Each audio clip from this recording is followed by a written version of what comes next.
Bismillahirrahmanirrahim. Assalamualaikum warahmatullahi wabarakatuh. Alhamdulillah wassalatu wassalamu ala Rasulillah wa ala alihi wa sahbihi wa mawalah wa la hawla wa la quwata illa billahi wa ba'du. Alhamdulillah, segala puja dan puji hanya milik Allah subhanahu wa ta'ala. Salawat dan juga salam kita hadiahkan kepada Rasul kita Nabi besar Muhammad sallallahu alaihi wa ala alihi wasallam. Kita lanjutkan kajian kita, masih membahas kitab Minhajul Muslim, dan kita masuk pada akhlak-akhlak yang mulia yang dianjurkan dalam agama. Kemarin kita sudah membahas tentang akhlak kesabaran, dan saya sudah jelaskan beberapa kisah tentang akhlak-akhlak kesabaran itu. Dan sedikit sebelum kita masuk pada akhlak tawakal, kita jelaskan sedikit tentang konsep sabar dulu dalam Islam, kan kemarin belum dijelaskan. Ma'asyiral muslimat yang dimuliakan Allah subhanahu wa ta'ala,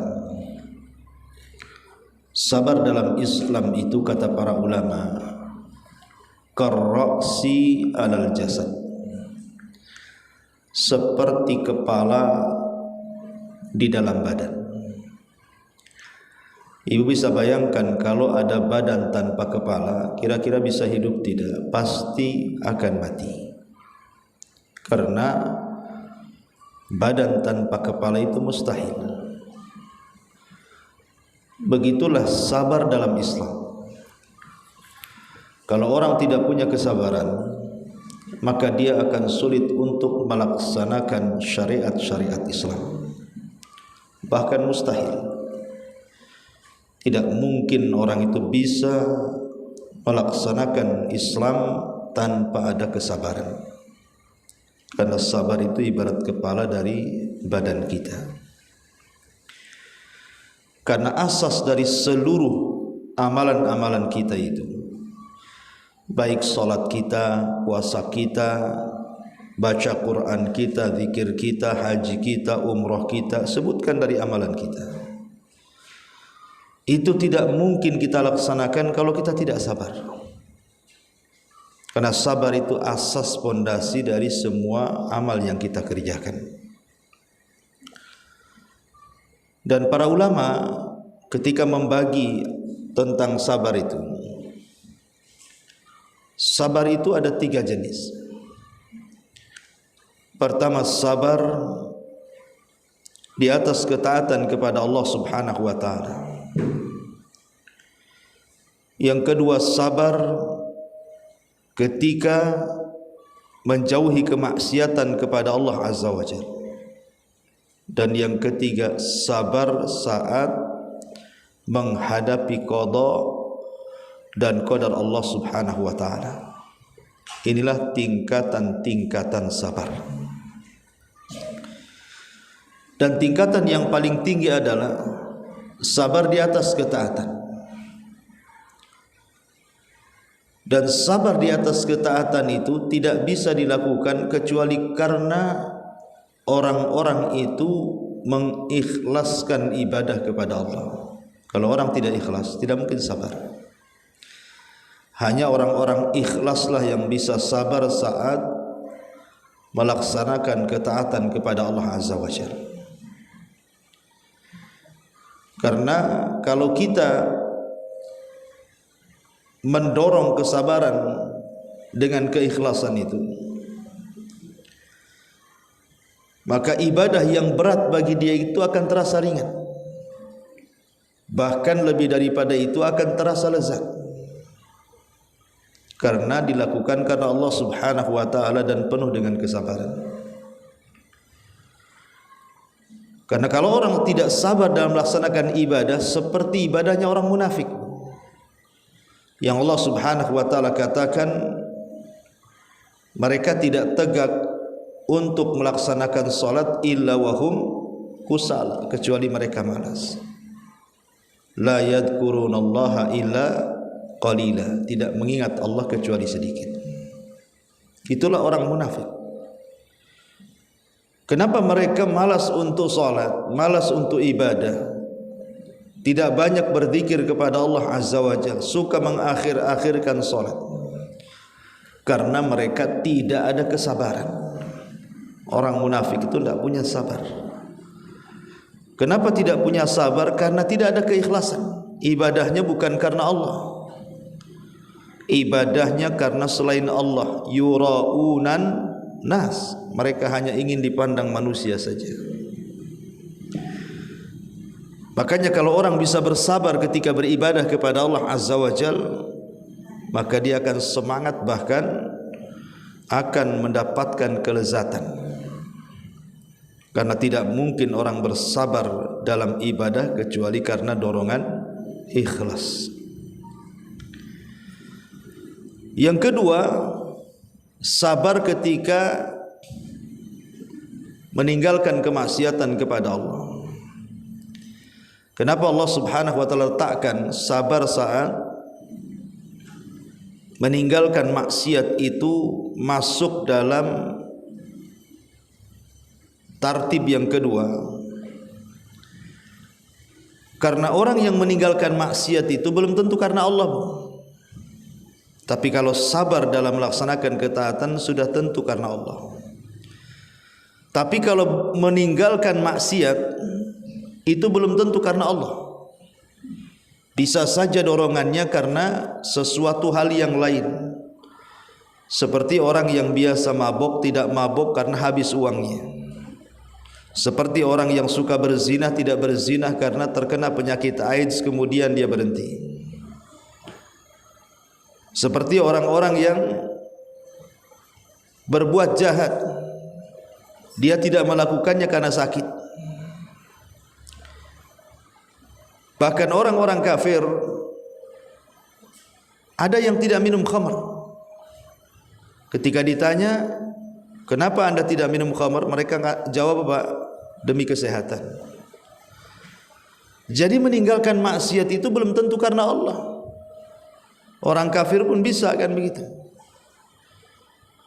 Tapi kalau dia sabar meninggalkan kemaksiatan karena Allah, berpahala dia.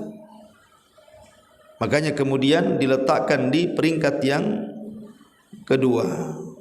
Sabar saat meninggalkan maksiat, saat orang menggibah ibu tidak gibah, saat orang mencaci ibu menahan tidak ikut mencaci, saat orang menyakiti ibu tahan untuk tidak ikut-ikut menyakiti, saat ibu melihat orang lain mabok ibu tidak mabok, saat melihat orang lain judi ibu tidak mau judi, dan begitu seterusnya.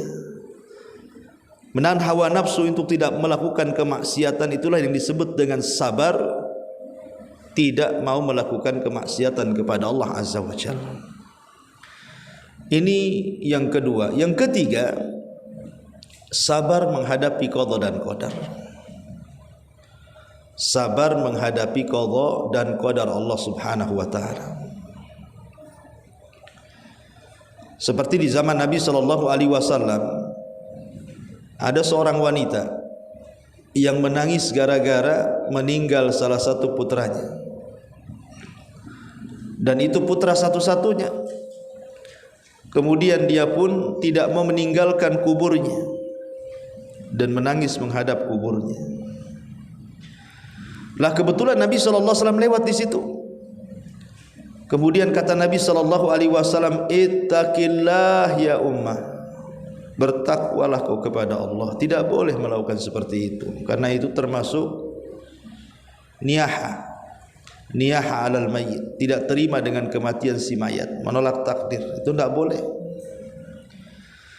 Maka tiba-tiba kemudian ibu ini tidak tahu kalau yang menegur itu Nabi, sehingga dia menjawab dengan jawaban asal-asalan, tidak menghargai Nabi dan mengatakan, iya kau bisa mengatakan seperti itu, karena musibah itu tidak pernah mengalami oleh dirimu, aku yang mengalaminya.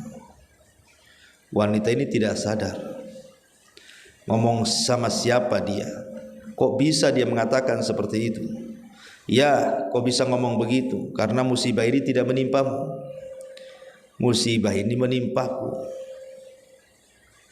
Kenapa wanita ini tidak sadar ngomong begitu? Nabi loh lebih hebat musibahnya dibandingkan wanita itu. Kalau wanita ini kehilangan anak, Nabi semua kehilangan anak. Anak laki-lakinya meninggal sejak kecil, Ibrahim, Qasim, Abdullah, itu semua meninggal di waktu bayi. Belum lagi anak wanitanya Zainab meninggal, Rasul masih hidup. Ummu Kulthum meninggal, Rasul masih hidup. Ruqayyah meninggal, Rasul masih hidup. Kurang apa lagi musibah Nabi SAW? Kok wanita ini berani mengatakan seperti itu? Akhirnya Nabi SAW pergilah, karena sudah tidak bisa dinasihati, Rasul pergi. Abu Bakar Siddiq radhiyallahu anhu ketika itu datang dan memberitahu wanita itu, tahukah engkau yang tadi bicara? Kata wanita itu, aku sudah tahu, itu yang ngomong Nabi loh. Akhirnya wanita ini terperanjat, kaget, malu, takut. Kemudian dia mengejar Nabi SAW sampai di rumahnya, dan didapati rumah Nabi itu tidak ada satpamnya, tidak ada sekuritinya. Sehingga wanita ini meminta maaf kepada Nabi SAW akan ucapannya. Maka Nabi SAW hanya mengatakan, inna sabra fi sadmatil ula. Sesungguhnya sabar itu dikatakan sabar kalau dia bisa sabar dalam pukulan musibah pertama kali. Ketika ibu dapat musibah hari ini, ibu bisa sabar, itulah sabar. Kalau sabarnya setelah 1 minggu, itu bukan sabar, dah kadong tuh namanya. Jadi sabar itu kata Nabi SAW, dikatakan sabar kalau dia bisa sabar menghadapi musibah saat turunnya musibah kali itu. Inna sabra fi sadmatil ula. Sabar itu dikatakan sabar dalam ujian yang pertama. Itulah yang disebut dengan sabar menghadapi qada dan qadar. Ma'asyiral muslimat yang dimuliakan Allah Azza wa Jalla, dan tiga-tiganya penting. Sabar ketika melaksanakan ketaatan seperti Nabi Allah Daud alaihi salatu wassalam, dihabiskan malamnya dengan qiyamul lail sehingga terkenal solat malamnya Nabi Daud. Kemudian siangnya dia berpuasa sehingga dikenal dengan puasa Nabi Daud. Itu namanya sabar di atas ketaatan. Kemudian sabar saat meninggalkan kemaksiatan seperti kisahnya Nabi Yusuf saat digoda oleh Zulaiha. Maka Yusuf alaihi salatu wassalam mengingatkan, ma'adallah, aku berlindung kepada Allah subhanahu wa ta'ala, dan mengingatkan kebaikan Zulaiha. Tapi Zulaiha sudah tertutup hatinya dan terus menggoda Nabi Yusuf, sampai Yusuf akhirnya lari ke pintu dan tersobek bagian belakangnya. Tiba-tiba pintu itu terbuka, rupanya suaminya yang datang. Dan Nabi Yusuf mengajarkan kepada kita sabar ketika meninggalkan kemaksiatan, menahan hawa nafsu. Begitu juga sabar ketika menghadapi qada dan qadar Allah Subhanahu wa taala. Dan Nabi SAW sudah mengalami semuanya. Sudah mengalami semuanya. Menggabungkan sabar di atas ketaatan, menggabungkan sabar ketika meninggalkan kemaksiatan, dan menggabungkan sabar di antara qada dan qadar Allah Subhanahu wa taala.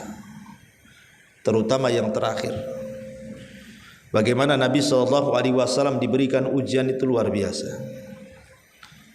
Lahir saja Nabi sudah yatim, kemudian disusukan jauh dari ibundanya di tempat Halimah Sa'diyah.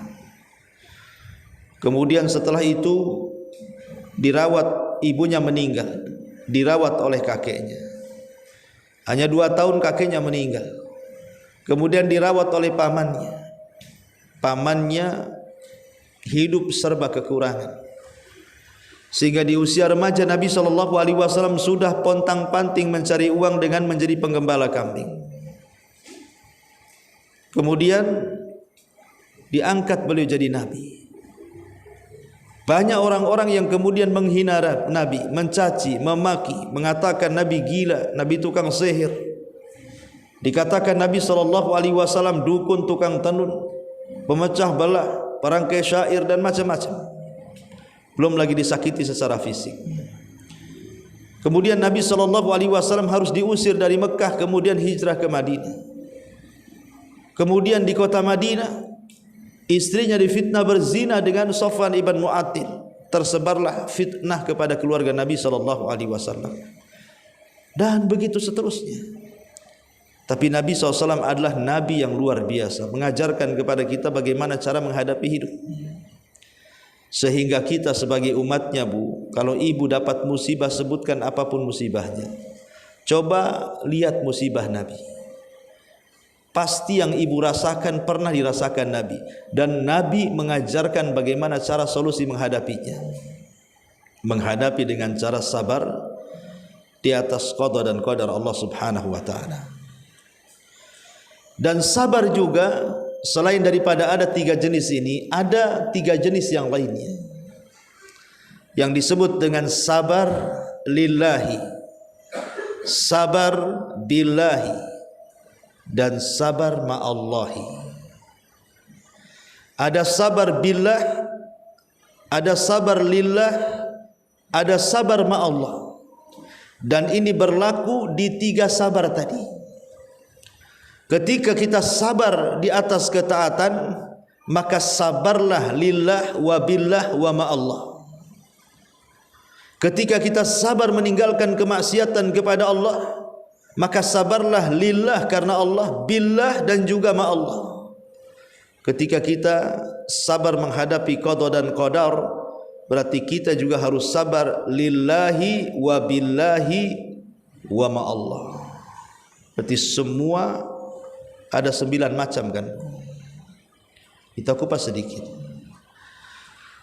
Sabar lillah saat melaksanakan ketaatan kepada Allah, artinya sabar yang ibu lakukan itu lillah karena Allah, bukan karena tekanan suami.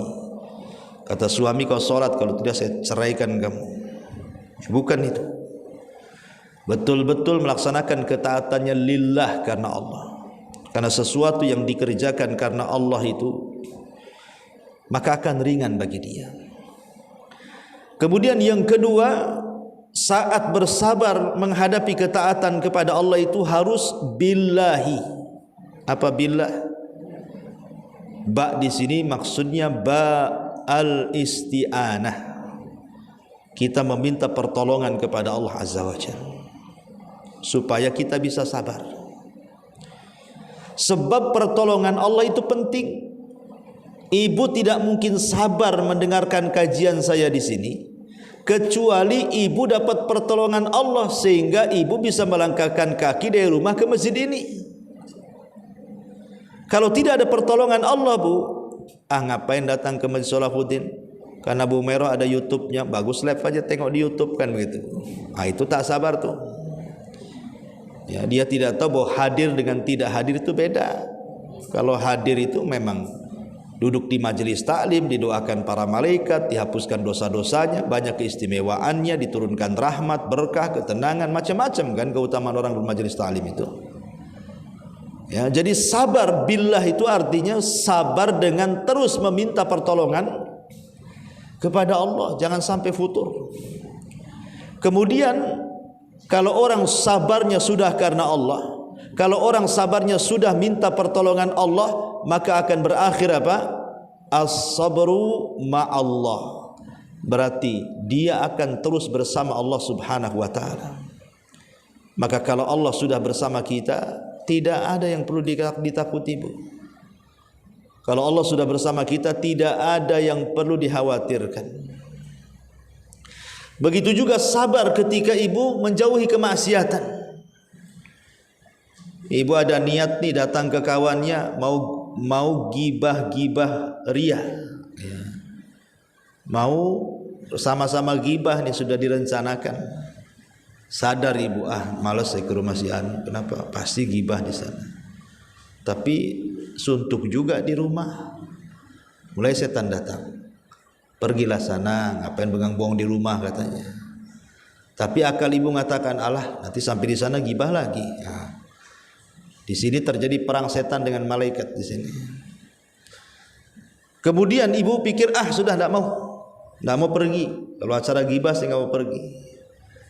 Maka ibu kemudian tidak perginya lillah karena Allah. Tahu bahwa itu acara gibah, nggak akan pergi saya. Lillah karena Allah. Kemudian yang kedua, billah, dengan meminta pertolongan kepada Allah. Ya Allah, lindungi aku dari orang-orang yang suka gibah itu ya Allah. Maka kalau ibu sudah niatnya karena Allah, meminta pertolongan kepada Allah, maka ibu akan dilindungi Allah. As-sabru ma'allah. Begitu juga sabar ketika menghadapi qada dan qadar. Kalau ibu saat menghadapi qada dan qadar, mungkin berupa musibah kesehatan sakit, mungkin berupa ekonomi akhirnya gulung tikar, mungkin boleh berupa pekerjaan kena PHK, mungkin boleh jadi karena kenakalan, mungkin ujian dari anak-anak, keluarga, orang tua dan tetangga, macam-macam ujian itu. Kalau ibu ketika menghadapi ujian-ujian ini yang merupakan takdir Allah Azza wa Jalla, hadapi dengan lillah karena Allah. Saya akan menghadapi semuanya karena Allah, saya ikhlaslah. Mungkin sakit ini sudah dicatat 500 tahun sebelum Allah menciptakan langit dan bumi, enggak apa-apa. Allah yang berkehendak saya harus sakit. Lillah karena Allah. Kemudian billah, meminta pertolongan. Ya Allah, kalau memang sakit ini bisa disembuhkan dan kesembuhan baik bagiku, tolonglah sembuhkan. Tapi kalau seandainya sakit ini memang harus lebih baik, ya sudahlah, aku hanya pasrahkan kepadamu. Meminta pertolongan kepada Allah Azza wa Jalla. Jangan sampai sakitnya kemudian menjadikan dia kufur. Jangan sampai sakitnya menjadikan dia futur. Jangan sampai sakitnya menjadikan dia kemudian putus asa. Minta pertolongan kepada Allah. Dan kalau sudah berhasil karena ikhlas karena Allah, meminta pertolongan kepada Allah, maka ibu saat ditimpa musibah akan ditemani Allah Subhanahu wa taala. As-sabru ma'allah. Dan kalau Allah bersama kita, semua akan menyelesaikannya. Sekecil apapun masalah kita, sebesar apapun masalah kita, kalau Allah bersama kita, Bu, tenang. Pasti ada jalan keluarnya. Lah itu disebut dengan konsep kesabaran. Ya, konsep kesabaran. Walaupun para ulama kalau bicara tentang kesabaran itu lebih ke sabar menghadapi qada dan qadar. Karena ketika orang menghadapi qada dan qadar itu manusia kan terbelah-belah tuh. Ada orang yang bisa menghadapinya, ada orang yang tidak bisa menghadapinya. Ada orang yang bisa ikhlas, bisa redha, bisa bersyukur. Tapi ada juga yang tidak ikhlas, tidak redha, tidak syukur, yang ada tasakhut. Disalahkan penyakit, disalahkan pekerjaan, disalahkan orang, bahkan Allah disalahkan dia. Itu orang kalau tidak ikhlas tuh. Tapi intinya bahwa seorang muslim itu sebagaimana di sini, ajaban li amril mu'min. Inna amrahu kullahu khairun. Wa laysa dzalika li ahadin illa lil mu'min. In asabathu sarra syakara fakana khairan lahu. Wa in asabathu dharra sabara fakana khairan lahu. Sungguh menakjubkan perkaranya seorang yang beriman, semua perkaranya dianggap baik sama dia, dan itu tidak mungkin terjadi kecuali kepada seorang mukmin. Kalau ditimpa kebaikan dia bersyukur dan itu baik bagi dia. Kalau ditimpa kemadaratan dia bersabar, itu pun dianggap baik bagi dia. Karena yakin seorang mukmin itu ma yazalul bala bil mu'min min nafsihi wa waladihi wa malihi hatta yalqallah wa ma alaihi khati'ah. Seorang mukmin itu pasti yakin tidak henti-hentinya ujian menimpa seorang mukmin pada dirinya, pada anaknya, pada hartanya, sampai dia berjumpa dengan Allah dalam keadaan semua dosanya diampuni. Itulah keyakinan kita seorang mukmin, sabar dan sabar ketika menghadapi ujian dari Allah Subhanahu wa taala. Inilah sebagai tambahan kajian kemarin. Kita masuk pada pasal ke-3. Akhlak bertawakal kepada Allah Subhanahu wa taala. Allah Subhanahu wa taala berfirman di sini, wa 'alallahi fatawakkalu in kuntum mu'minin. Dan hanya kepada Allah lah hendaknya kalian bertawakal jika kalian benar-benar orang yang beriman. Dan Allah juga mengatakan tadi surah Al-Maidah ayat 2, di surah At-Taghabun ayat 13-nya kurang lebih, wa 'alallahi falyatawakkalul mu'minin. Dan hendaklah orang-orang yang mukmin bertawakal kepada Allah Subhanahu wa taala. Sebagaimana biasa, sebelum saya jelaskan apa itu tawakal, kita akan menjelaskan beberapa kisah tentang tawakal dulu, supaya makin paham apa itu tawakal. Ma'asyiral muslimat yang dimuliakan Allah Subhanahu wa taala, tawakal itu artinya menyerahkan semua urusan kita kepada Allah Subhanahu wa taala dengan berusaha mendatangkan sebab-sebabnya. Itulah tawakal. I'timadul qalbi 'ala Allah ma'al asbab. Menyandarkan hati kepada Allah dengan tidak melupakan sebab.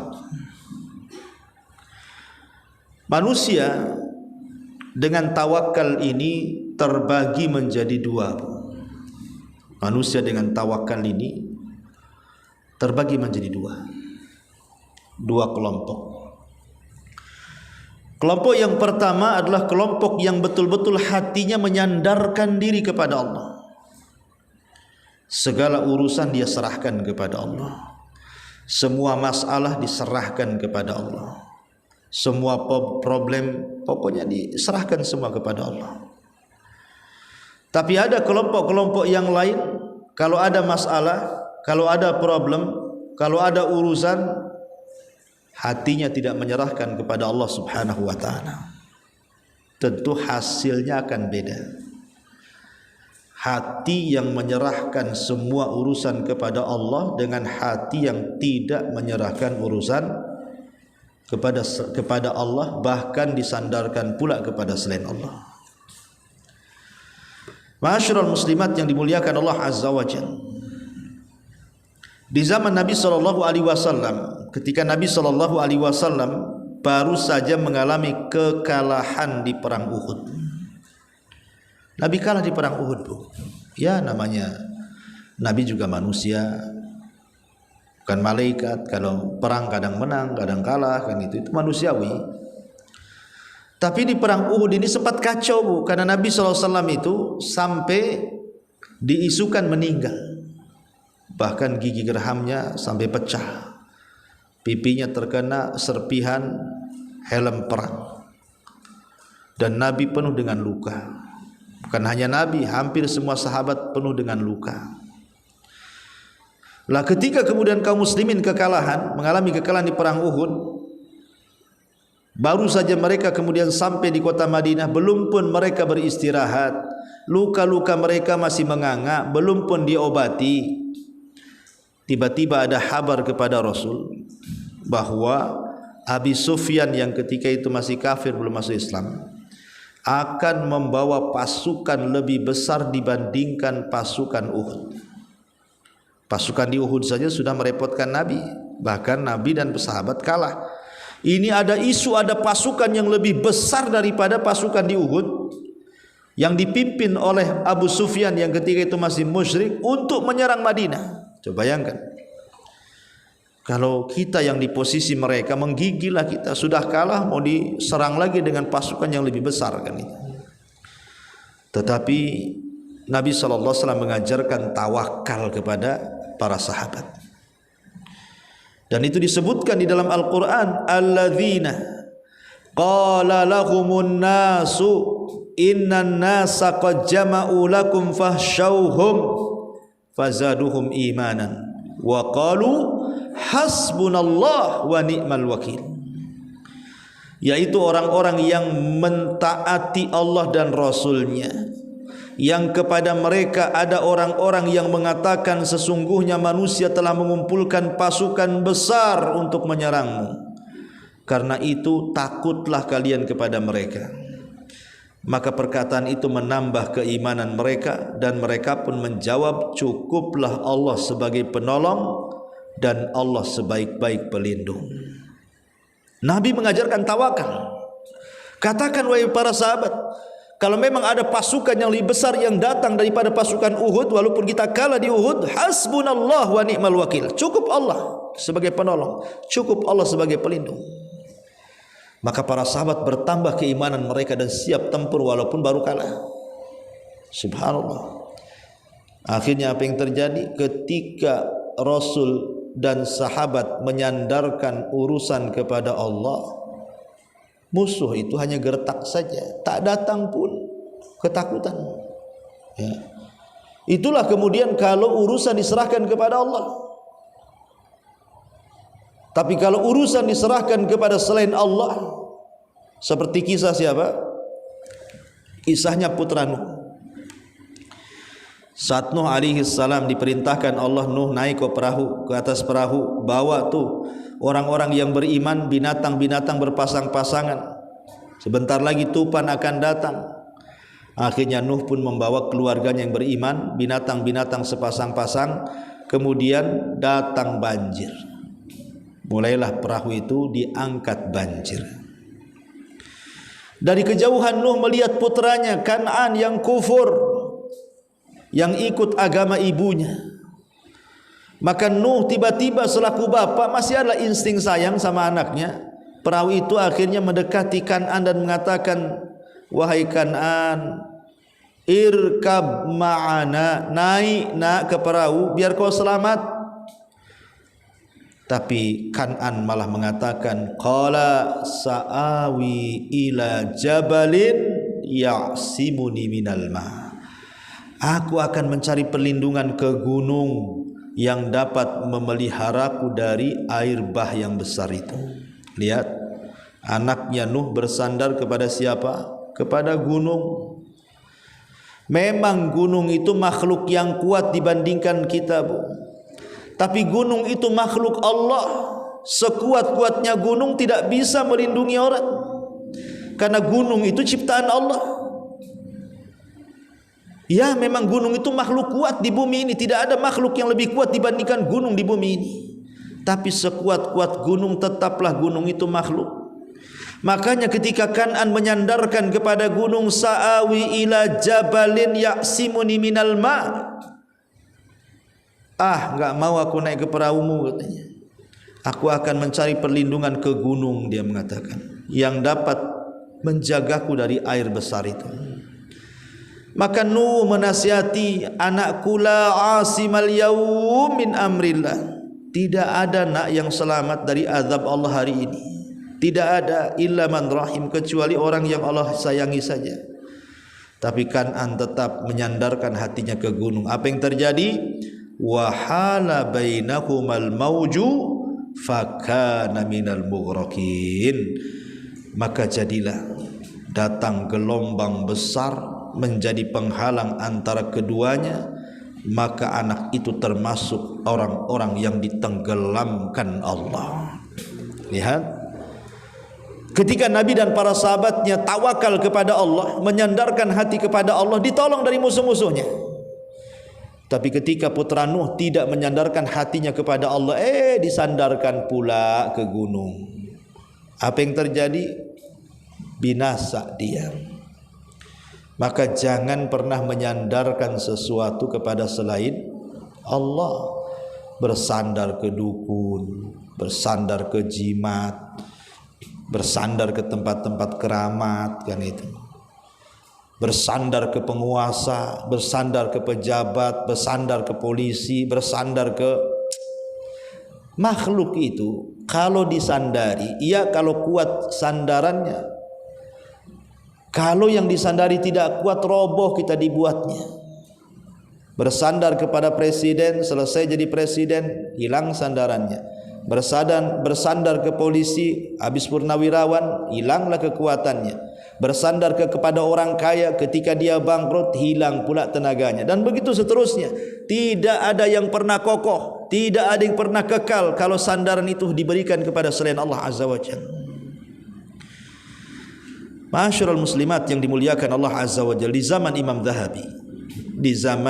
Dhahabi, Imam Dhahabi menceritakan dalam kitabnya Syiar A'lamin Nubala. Jadi satu hari dia menceritakan, lupa yang diceritakannya siapa, orang soleh lah pokoknya, ini ulama soleh. Karena Imam Dhahabi itu menceritakan ulama-ulama dalam kitabnya itu. Jadi ada seorang alim besar, dia sedang berjalan-jalan, tiba-tiba ada masjid. Maka dia masuk ke dalam masjid, kemudian dia melaksanakan sholat. Di dalam masjid itu dia melihat ada anak usianya 10 tahun, Bu. 10 tahun, tapi sholatnya luar biasa. Anak 10 tahun kan belum balik kan, Bu. Ya, anak SD baru kelas 2, ya kan. Jadi atau kelas 3 lah.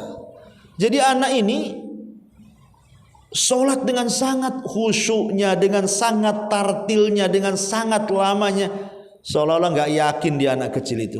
Bisa anak kecil kalau sholat itu kan kayak ayam patuk, ya bukan? Ayam dikasih beras, tuk tuk tuk tuk, selesai. Kadang-kadang nggak pikir rakaat dia. Imam ikut salam padahal baru 1 rakaat tuh. Itu anak-anak kan, Bu, ya. Tapi ini enggak, anak ini serius sholatnya. Betul-betul sholat dia. Bahkan khusyuknya melebihi orang tua. Jadi sang alim ini heran, kok ada anak kecil bisa sebagus itu sholatnya. Mulailah didekati. Nah, ibnu man anta, anak siapa kamu ini? Kata ulama ini. Siapa yang mengajari sholatmu seperti itu? Katanya. Kata anak ini, aku anak yatim, gak punya orang tua, gak punya ayah, gak punya bapak. Lalu saudara-saudaramu di mana? Entah di mana. Aku pun tidak punya saudara. Berarti kau hidup sendiri? Iya, aku hidup sendiri. Macam mana kau hidup? Ya, aku cari makan, cukup makan, datang ke masjid sholat. Kalau lapar aku cari makan lagi. Habis cari makan kenyang, balik lagi ke masjid sholat, katanya. Subhanallah. Akhirnya kemudian sang ulama ini mengatakan, nah, maukah engkau menjadi anakku? Aku akan angkat kau jadi anakku. Mau enggak? Kata anak itu, mau. Aku siap jadi anak angkatmu. Tapi kalau engkau bisa memenuhi 5 syarat, katanya. Kasih syarat pula lah anak nih. Ya. Kalau engkau kasih 5 syarat, aku mau jadi anak angkatku. Kata sang alim ini, apa nak syaratnya? Maka anak ini mengatakan, wahai Tuhan, apakah jika aku lapar kau akan kasih makan? Kata bapak ini, ya jelas, tak mungkin aku biarkan kau kelaparan. Kemudian anak ini mengatakan, apakah kalau aku haus kau akan memberikan minum? Maka kata sang ulama ini, tentu nah, pasti aku akan beri minum. Yang ketiga, apakah kalau aku telanjang kau akan kasih pakaian? Kata ulama ini, barang tentu jelas, tidak mungkinlah anak angkatku telanjang. Pasti aku akan berikan pakaian yang banyak, yang bagus, yang indah. Kemudian yang keempat, apakah jika aku sakit, engkau akan mengobati penyakitku, menyembuhkan penyakitku? Oh, kalau itu tidak mungkin. Yang menyembuhkan Allah. Tapi aku akan upayakan supaya engkau sembuh dengan dibawa ke tabib, ke dokter, obat-obatan. Oke, yang terakhir, jika aku mati, apakah engkau bisa menghidupkan aku? Maka kata ulama ini, mustahil. Nah, kalau kau mati tidak ada yang bisa menghidupkan kamu kecuali Allah. Maka anak ini mengatakan, kalau gitu tak jadi aku jadi anak angkatmu, katanya. Kenapa? Satu syarat terakhir kau tak bisa melakukan, katanya. Kemudian dia membaca ayat alladzi khalaqani fahuwa yahdin walladzi huwa yut'imuni wa yaskin wa idza maridtu fahuwa yashfin walladzi yumituni tsumma yuhyin. Dialah Allah yang menciptakan aku dan yang memberikan petunjuk kepadaku, dan dialah yang memberikan makan dan memberikan minum kepadaku, dan apabila aku sakit dia yang mengobatiku, dan dialah yang kelak akan mematikan dan menghidupkan aku, katanya. Anak ini baca ayat ini pula, aku tidak perlu kamu, katanya, karena Allah yang akan memberi makan, memberi minum, mengobati dan menghidupkan setelah kematian. Pergi kau, katanya. Ya, lihat ulama ini geleng-geleng, bu, kok ada anak setawakal itu. Kalau ada anak sekarang, senanglah, apalagi bapak angkatnya kaya, kan gitu. Ya, tidak ada tawar-tawaran kasih syarat-syarat kapan mau dibelikan mobil tuh. Nah, sekarang kan itu. Kapan membelikan pakaian? Ayo kita makan di restoran. Lihat bagaimana anak ini tawakalnya luar biasa. Kenapa anak ini tawakalnya luar biasa? Ya tadi, karena hatinya hanya menyandarkan kepada Allah Azza wa Jalla. Ma'asyiral muslimat yang dimuliakan Allah Subhanahu wa taala. Saat Nabi sallallahu alaihi wasallam wafat. Saat wafat Nabi sallallahu alaihi wasallam, manusia terpecah menjadi dua. Ada di antara mereka yang hampir-hampir putus asa dan mengatakan Muhammad itu sama dengan nabi-nabi yang lain, bisa mati, katanya. Yang lain mengatakan tidak, dia tidak mati, dia sedang pergi saja, nanti akan kembali. Pokoknya macam-macam, ya. Tapi Abu Bakar Siddiq radhiyallahu anhu datang mengajarkan tawakal yang kuat kepada para sahabat. Kemudian mengatakan, "Man kana minkum ya'budu Muhammadan fa inna Muhammadan qad mat."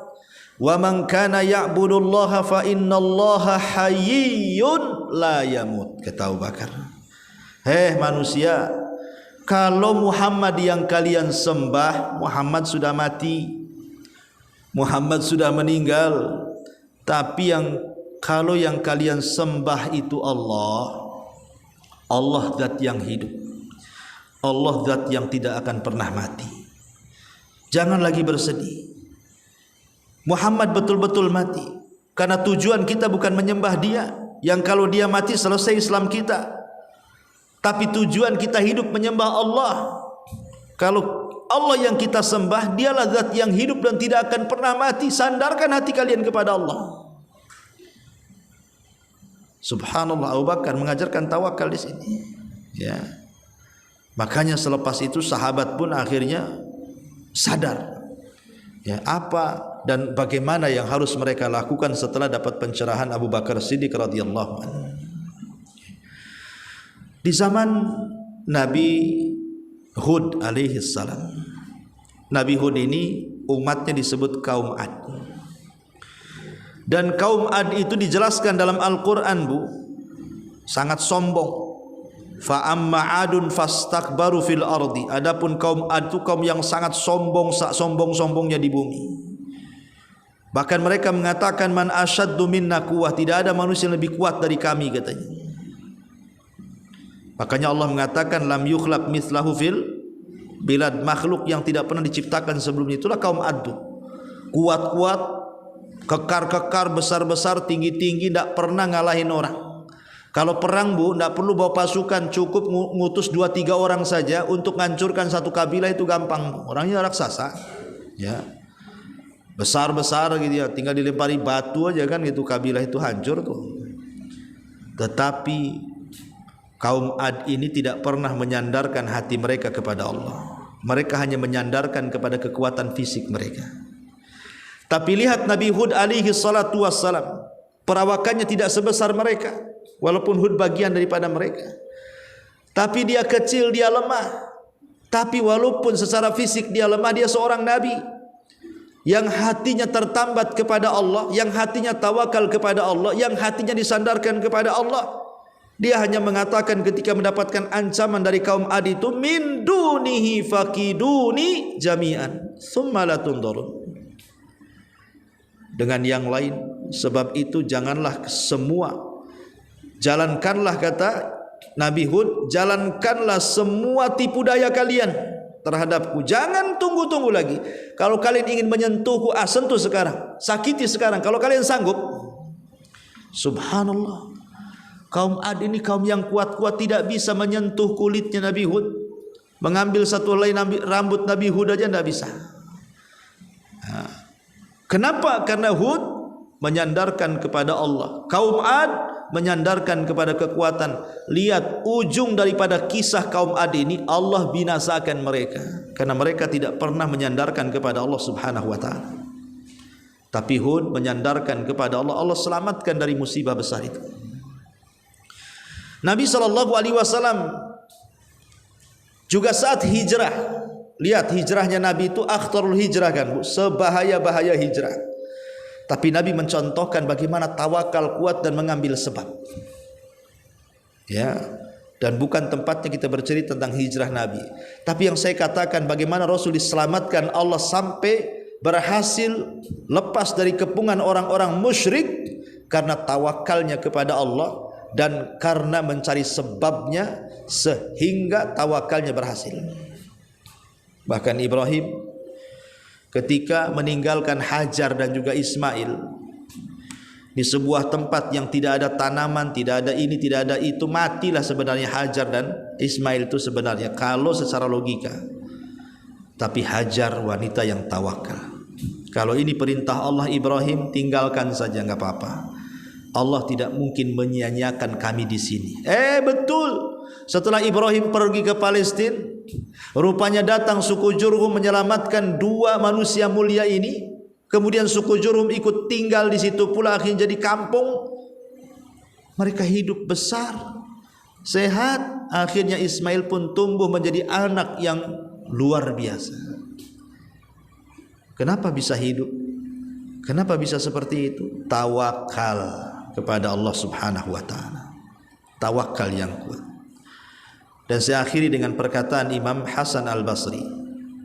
Imam Hasan Al-Basri ketika ditanya tentang rahasia zuhud, Imam Hasan Al-Basri itu kan dikenal Imamuz Zahidin, imamnya orang yang zuhud, itulah Hasan Al-Basri. Ya Imam, rahasia zuhudmu itu apa? Katanya orang. Kata Hasan Al-Basri, kalau engkau ingin zuhud, lakukan 4 perkara katanya. Lakukan 4 perkara. Apa itu 4 perkara? Alimtu anna rizki la ya'khuduhu ghairi fatma anna qalbi. Aku tahu rizkiku tidak mungkin diambil orang, maka tenanglah hatiku. Wa alimtu anna amali la yaqumu bi ghairi. Anna amali la yaqumu bihi ghairi. Dan aku tahu bahwa amalanku tidak mungkin diwakilkan orang.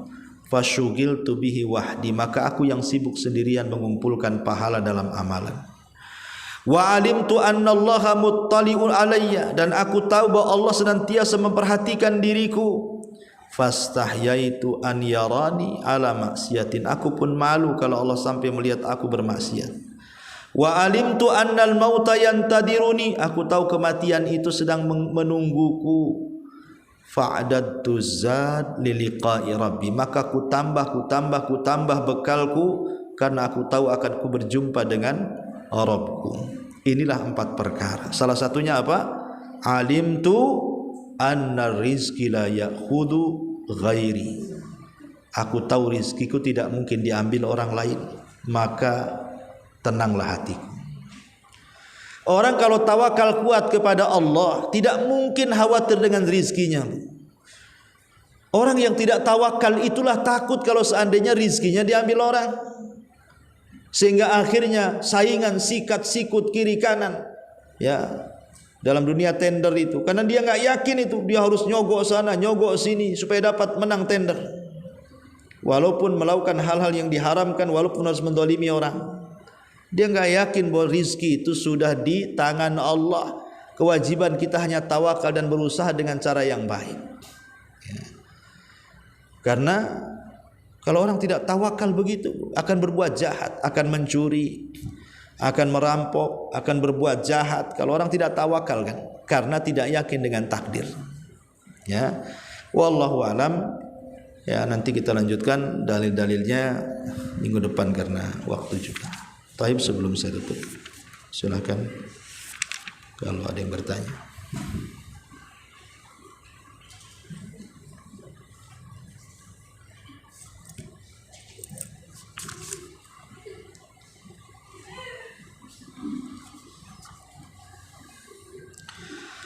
Assalamualaikum warahmatullahi wabarakatuh. Waalaikumsalam warahmatullahi wabarakatuh. Apakah boleh seorang anak membadalkan haji dan umroh ibunya yang sudah meninggal? Apa syaratnya dan apakah boleh dilakukan di dalam satu waktu safar yang sama? Iya. Badal haji itu maksudnya haji yang masih hidup orang tuanya dan tidak sanggup.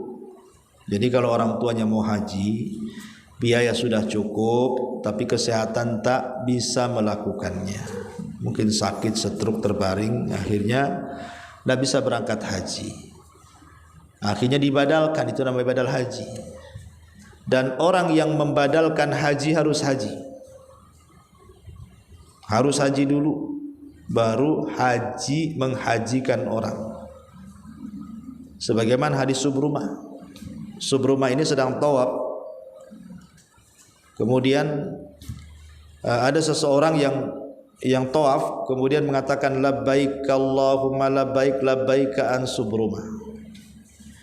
Kemudian Rasul, kalau nggak salah Rasul mengatakan siapa Subrumah itu, dia mengatakan akhun li, dia saudaraku. Maka Rasul mengatakan hujja an nafsika summa hujja an Subrumah. Haji dulu kamu baru hajikan si Subrumah itu. Jadi syaratnya membadalkan haji, harus haji orang yang menghajikan. Kalau dia belum haji, tidak bisa membadalkan. Adapun kemudian yang sudah meninggal, lihat apakah dia ketika sebelum meninggalnya dia berwasiat atau bernazar. Ya, kalau dia berwasiat atau bernazar, maka anaknya yang melaksanakannya atau wali-walinya yang melaksanakannya. Wallahu a'lam. Kemudian kajian yang kita hadiri di masjid dengan yang kita hadiri di rumah itu via YouTube, mana yang lebih baik? Ya dihadiri di masjid lah. Masjid ini rumah Allah, ya kan? Kita ini berada di rumah Allah. Duduk di masjid saja sudah berpahala karena kita duduk di rumah Allah. Apalagi mendengarkan kajian lebih berpahala lagi. Karena keutamaan bermajelis taklim itu berlaku yang hadir di majelis, ya, bukan yang dengar di YouTube. Dengar di YouTube baik, menambah wawasan dibandingkan didengar musik. Bagus dengar YouTube kajian, dapat pahala, kan begitu. Karena sekarang ini orang kadang-kadang diberikan pilihan yang terbaik oleh Allah. Seperti sekarang dunia dakwah sudah dimudahkan dengan cara live di media sehingga tak perlu datang pun bisa hadir, ya. Atau yang jauh-jauh yang mungkin di luar Batam bisa mendengarkan kajian ustaz dari Batam pun bisa mereka. Alhamdulillah. Kalau orang yang di luar Batam niatnya ingin datang ke Batam, ingin ini, karena kan nggak mungkin. Tapi niatnya sudah dicatat. Tapi bagaimanapun orang yang hadir di majelis taklim itu tentu akan lebih beradab ketika mencari ilmu dibandingkan ngaji di rumah di depan YouTube. Kalau ngaji di rumah, contohlah ibu lah ngaji di rumah kan bisa baring-baring di sofa kan Bu, bisa sambil makan kacang, bisa sambil makan kerupuk jange, ya kan Bu, bisa sambil jalan dengerin dulu macam-macam. Ya, kadang-kadang sambil buang hajat keraskanlah YouTube-nya. Ya. Jadi banyak adabnya kurang. Tapi kalau di majelis taklim, Bu, kan ibu malu mau bawa kerupuk jange pun malu, ya kan? Nanti ibu makan dengar krauk. Ini yang ceramah siapa kan begitu. Nah, jadi adabnya itu ada kalau hadir di majelis taklim itu, dan adab itulah yang memuliakan ilmu. Adab itu yang memuliakan ilmu. Ya, makanya pahalanya banyak orang yang hadir di majelis taklim itu. Bismillah Ustadz, apa hukum membuat tumpeng nasi kuning atau membuat lomba tumpeng? Surat untuk apa nih lomba-lomba nasi kuning itu? Makan? Bisa beli pagi-pagi sarapan kan banyak nasi kuning, Bu. Wallahu alam, kalau membuat tumpeng nasi kuning ini kalau tidak ada unsur judi ya enggak apa-apa. Ya. Yang penting lomba itu jangan ada unsur judi saja. Dan hal-hal yang dibuat adalah halal. Enggak masalah. Jangan ada unsur judi dan harus barang-barangnya halal. Mungkin untuk Agustusan kan, Bu? Ya. Surat apa, ayat berapa ya Ustadz baca dengan artinya Allah yang menciptakan dan yang menghidupkan dan memberi petunjuk? Surat Ibrahim, ya. Kemudian ada apa ini?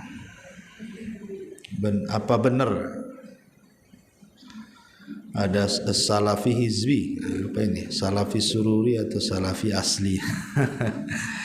Dalam Islam itu tidak ada pecah-pecah, semua sama. Yang penting mengacu kepada Al-Quran dan Sunnah sesuai dengan pemahaman salaful ummah, maka itu agama yang benar. Ya, mengotak-ngotak sebuah keyakinan itu tidak benar. Karena Allah mengatakan kullu hizbin bima ladaihim farihun. Setiap kelompok itu nanti akan berbangga dengan masing-masing. Islam itu tidak kenal perpecahan. Yang memecah dari Islam itu mereka adalah ahlul ahwa, orang-orang yang mengikuti hawa nafsu, orang-orang yang mengikuti bid'ah. Adapun yang kembali kepada sunnah Rasul, kepada ajaran yang benar, tidak mungkin dia berpisah, pasti dia akan bersatu di atas kebenaran. Wallahu a'lam. Subhanaka wa bihamdika asyhadu an la ilaha illa anta astaghfiruka wa atubu ilaik. Assalamualaikum warahmatullahi wabarakatuh.